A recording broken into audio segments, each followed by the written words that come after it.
ये साल है 1932 का। यह है गुजरात का चोरवाड़ गांव। इस गांव के अंदर ये छोटे से घर में ये हीराचंद गोवर्धन भाई अंबानी नाम के इंसान अपने दो बच्चों और अपनी बीवी के साथ में रहते हैं।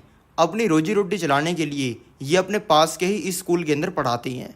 आज 6 जुलाई 1932 को इनका तीसरा बच्चा पैदा हुआ है और इसका नाम इन्होंने रखा है धीरू भाई अंबानी। और किसी को भी पता नहीं है कि यही लड़का आने वाले समय में इंडिया का सबसे अमीर इंसान बनेगा।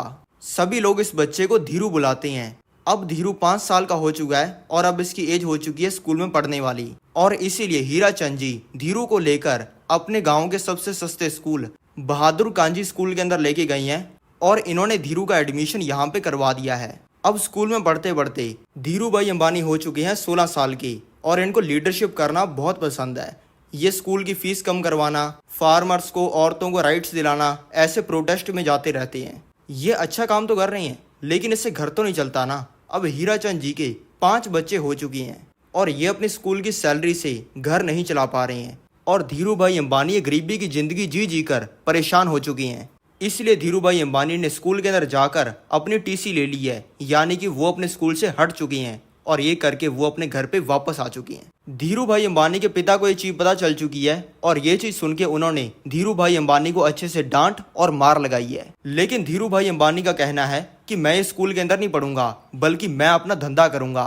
धीरू भाई अंबानी जब स्कूल में पढ़ रहे थे तब इनको हर महीने कुछ रुपए की पॉकेट मनी इनके पिता दिया करते थे और धीरू भाई अंबानी इसको खर्च नहीं करते थे, बल्कि उसको अपनी इस गुल्लक के अंदर डाल देते थे। अब इन्होंने पैसा निकालने के लिए अपनी इस गुल्लक को तोड़ दिया है और ये पैसा लेकर अपने घर से बाहर चले गई हैं। अब ये ढूंढ रही हैं कि कैसे पैसा कमा सकती हैं। चलते चलते ये आ गई हैं अपने गांव के इस मंदिर के पास। इस मंदिर में पहले तो कोई आता नहीं था, लेकिन अब इसके बाहर कई सौ लोगों की भीड़ लगी हुई है। धीरू भाई अंबानी जानते हैं कि अब चल रहा है फरवरी का महीना और इस महीने के अंदर किसी प्राचीन मान्यता की वजह से यहाँ पर कई सौ श्रद्धालु आते हैं। और धीरू भाई अंबानी ये भी जानते हैं कि इन लोगों को लाइन में खड़े खड़े बहुत भूख भी लग जाती होगी।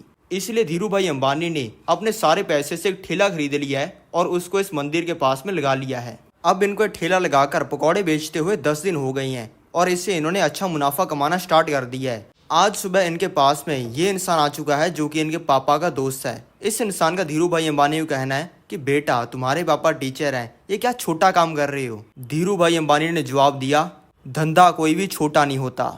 अब इस काम को करते हुए 15 दिन हो चुके हैं और लोगों ने मंदिर में आना बंद कर दिया है। इसलिए धीरू भाई अंबानी ने अपने ठेले को बेच दिया है और सारे पैसे को अपने बैंक में रख दिया है। अब ये पैसा कमाने का कोई और तरीका ढूंढ रही हैं। अब इनको पता चल चुका है कि यमन के अंदर इंडिया से कई गुना ज्यादा पैसा बनता है और धीरू भाई अंबानी ने कई सौ लोगों से, जिनकी फैमिली के लोग यमन गए हैं, उनसे इस चीज को कंफर्म भी कर लिया है। अब धीरू भाई अंबानी ने अपने पिता को कन्विंस करके उनकी सारी जिंदगी की सेविंग को यूज करके यमन जाने के लिए टिकट और वीजा खरीद लिया है और अब धीरू भाई अंबानी 16 साल की उम्र में यमन आ चुके हैं और इन्होंने इस शेल कंपनी के पेट्रोल पंप पे काम करना स्टार्ट कर दिया है। अब इस पेट्रोल पंप पे कोई भी इंसान अगर अपनी गाड़ी लेकर 100 रुपए का पेट्रोल भरवाने आ रहा है ना, तो धीरू भाई अंबानी उस इंसान को कह रहे हैं कि सर, आपके पास में इतनी बड़ी गाड़ी है, इतने बड़े आप इंसान हो, 100 रुपए का पेट्रोल भरवाओगे, ये तो जल्दी खत्म हो जाएगा, फिर आपको वापस आना पड़ेगा, इसलिए आप 1000 रुपए का पेट्रोल भरवा लो।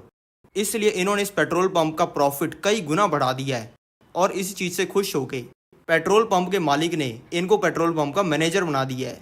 ये शाम तक पेट्रोल पंप पे काम करते हैं और बाद में इनके पास में टाइम बच जाता है। इस टाइम में भी काम करने के लिए इनको काम पसंद आया है क्लर्क का, इसलिए ये इस कंपनी के अंदर चले गए हैं क्लर्क का काम करने के लिए।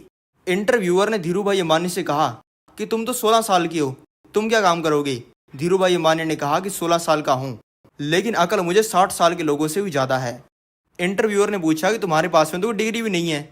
धीरू भाई अंबानी ने कहा कि मुझे डिग्री की ज़रूरत ही नहीं है, मैं क्यों अपना टाइम स्कूल के अंदर, यूनिवर्सिटी के अंदर वेस्ट करूं और उस टाइम में पैसा ना कमाऊं। मैं यहाँ पे नौकरी लेने आया हूँ क्योंकि मैं बेस्ट हूँ। मैं आपके लिए 1 हफ्ता फ्री में काम करूँगा और मैं आपको गारंटी देता हूँ कि 6 महीने के अंदर आप जो भी सेल्स टारगेट सेट करोगे वो मैं तोड़ दूंगा।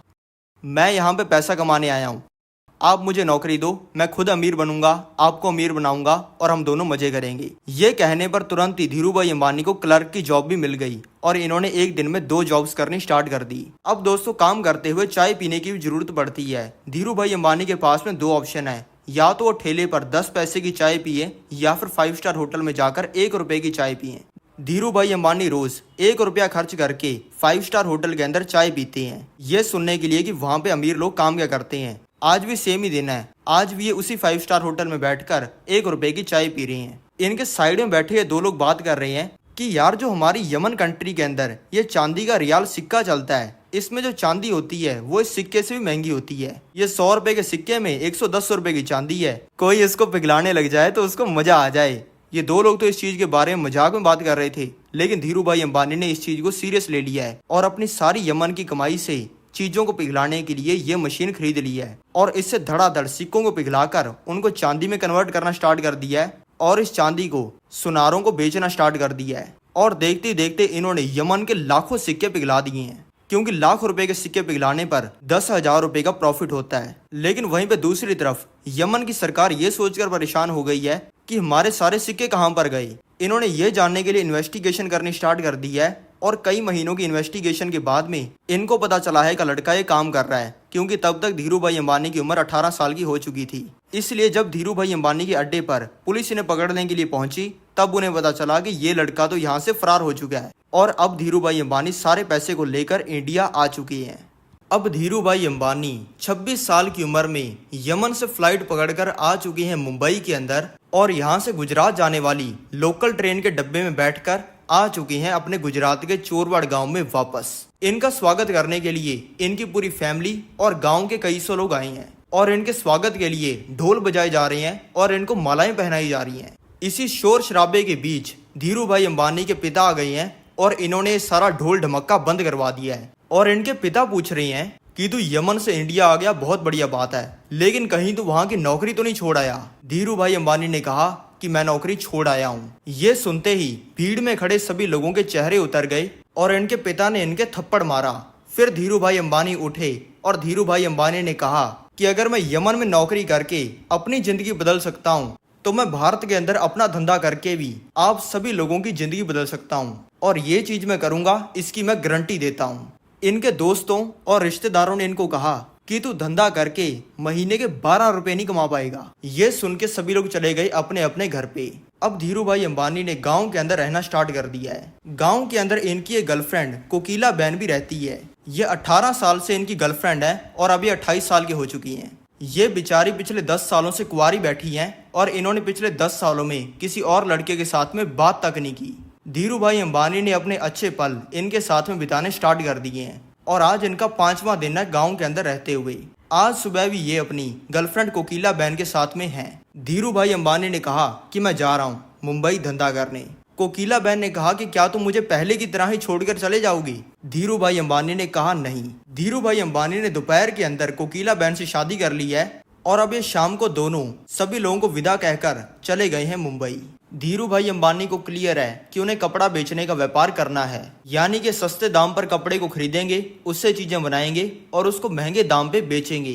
धीरू भाई अंबानी की फैमिली पहले बहुत ही अमीर हुआ करती थी, लेकिन बाद में बहुत ही गरीब हो गई। ये कैसे हुआ ये समझाने के लिए मैं भी आपको लेके आ चुका हूँ 1925 में। ये है मुंबई के अंदर रहने वाले हीराचंद गोवर्धन भाई अंबानी।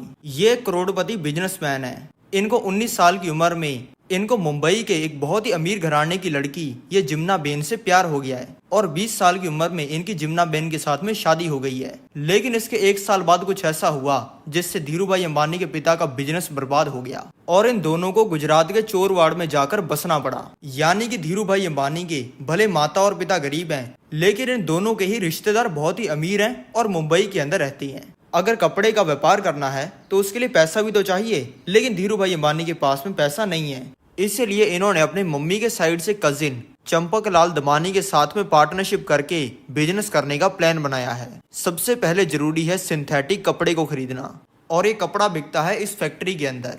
अब धीरू भाई अंबानी फैक्ट्री के अंदर आ चुके हैं और यहाँ पर इनको पता चल चुका है कि यहाँ पर कपड़ा खरीदने वालों की यूनियन है और ये किसी भी नए इंसान को एंटर नहीं करने देते। इसलिए धीरू भाई अंबानी को फैक्ट्री से धक्के मार के बाहर निकाल दिया गया है और कहा गया है कि पहले यूनियन के हेड अजान को लाखों रुपए देकर तुम्हें यहाँ पर कपड़ा खरीदने की परमिशन लेनी पड़ेगी। ऐसा करना है तो कल शाम को 6 बजे पास के गोल्फ फील्ड के अंदर जाना और अजान से जाके मिल लेना। अब आ गया है अगला दिन और बज गई हैं 6 और धीरू भाई अंबानी गोल्फ फील्ड के अंदर आ चुकी हैं। धीरू भाई अंबानी ने अजान को बताया कि मैं आपसे परमिशन लेना चाहता हूँ यहाँ से कपड़ा खरीदने के लिए। अजान ने टोटल करके बता दिया कि इतने लाख रुपए लगेंगे। ये सुन के धीरू भाई अंबानी अब इसको समझा रहे हैं कि आप ये इतने लाख रुपए भी तो कमाई करने के लिए ले रहे हो। आप मेरे को एक बार कपड़ा खरीदने की परमिशन दे दो, मैं इन 5 तरीकों से यूनियन की कमाई बढ़ा दूंगा और आपको लाखों नहीं करोड़ों रुपए मिल जाएंगे। अजान ने कहा, ये ले धीरू गोल्फ स्टिक पकड़। यहाँ से 100 फुट आगे वो एक छोटा सा खड्डा है। सिर्फ एक बारी के अंदर इस बॉल को उस खड्डे के अंदर डाल दे, डील पक्की। धीरू भाई अंबानी ने अपने हाथ से बॉल उठा ली है और 100 फुट आगे जाकर अपने हाथ से इस छोटे से खड्डे के अंदर बॉल को डाल दिया है, क्योंकि अजान ने यह नहीं कहा था कि बॉल को स्टिक से ही खड्डे के अंदर डालना है। और ये करते ही इनको परमिशन मिल गई है। अब धीरू भाई अंबानी कपड़ा खरीदकर आगे भी बेच रहे हैं और अपना प्रॉमिस भी निभा रहे हैं। धीरू भाई अंबानी ने सारी यूनियन वालों को समझाया है कि ये पूरे एरिया की सिर्फ एक लौती सिंथेटिक फाइबर बनाने वाली फैक्ट्री है। हम सिर्फ नाम की यूनियन होने की वजह से अलग अलग रेट पर इस फैक्ट्री से कपड़ा खरीदते हैं और आगे अलग अलग रेट पर बेचती हैं। लेकिन हम कई सौ लोग मिलकर भी ये 15 बड़े लोगों की यूनियन को ही बेचते हैं, जो कि हमसे सस्ते में कपड़ा खरीदती है। यानी कि फैक्ट्री वाले अपनी यूनियन बनाकर हमें महंगा कपड़ा बेच रहे हैं और खरीदार यूनियन बनाकर हमसे सस्ते में कपड़ा खरीद रहे हैं। और हम सबसे ज्यादा मेहनत करते हैं, लेकिन तब भी हम सब गरीब हैं। तो चलो एक असली यूनियन बनाते हैं। अब इन सभी लोगों ने मिलकर फैक्ट्री वालों को कह दिया है कि अब से हम आधे रेट के अंदर कपड़ा खरीदेंगे। फैक्ट्री को ऐसा करना भी पड़ रहा है और फैक्ट्री से आधे रेट में कपड़ा खरीदकर ये खरीदारों को इस कपड़े को 2 गुना रेट में बेच रही हैं। इससे इन सभी लोगों की कमाई 4-5 गुना बढ़ गई है और धीरू भाई अंबानी पूरी यूनियन के मसीहा बन गए हैं। लेकिन इस चीज का मुंबई के सभी बड़े लोगों को पता चल चुका है और इस अरबपति ने ये IAS ऑफिसर को पैसा देकर जिस जगह पर बोली लगती है वहां पर ताला लगा दिया है। और IAS ऑफिसर ने सभी को कह दिया है कि तुम सभी लोग सट्टा लगाते हो और ये इलीगल है। लेकिन पर्दे के पीछे ये अरबपति इस फैक्ट्री से डायरेक्ट कपड़े को खरीद रहा है और आगे ग्राहकों को बेच रहा है। और ऐसा होने की वजह से सारे यूनियन वाले गरीब हो गए हैं। लेकिन धीरू भाई अंबानी को पता है कि ये चीज सट्टा नहीं है और ये IAS ऑफिसर झूठ बोल रहा है। धीरू भाई अंबानी ने सारी यूनियन वालों को कहा कि चलो अब इसका इलाज करते हैं। और अब ये सभी लोग अपने सारे कपड़े को इस IAS ऑफिसर के घर पे छोड़ आए हैं। इसका पूरा घर इन बोरियों से भर गया है। 2 घंटे में इस IAS ऑफिसर के घर पे इसके बड़े साहब आने वाले हैं। आते ही उनको इसकी एक कारतूत का पता लग जाएगा और इसकी नौकरी जाएगी। इसलिए सिर्फ 10 मिनट में धीरू भाई अंबानी के सामने हाथ जोड़ के इसने बोली लगने वाली जगह का ताला खोल दिया है। अब अपनी कपड़े की बोरियां वापस लाकर ये लोग गेम के अंदर वापस उतर गई हैं और अब इस चीज को करते हुए इनको 8 साल हो गए हैं।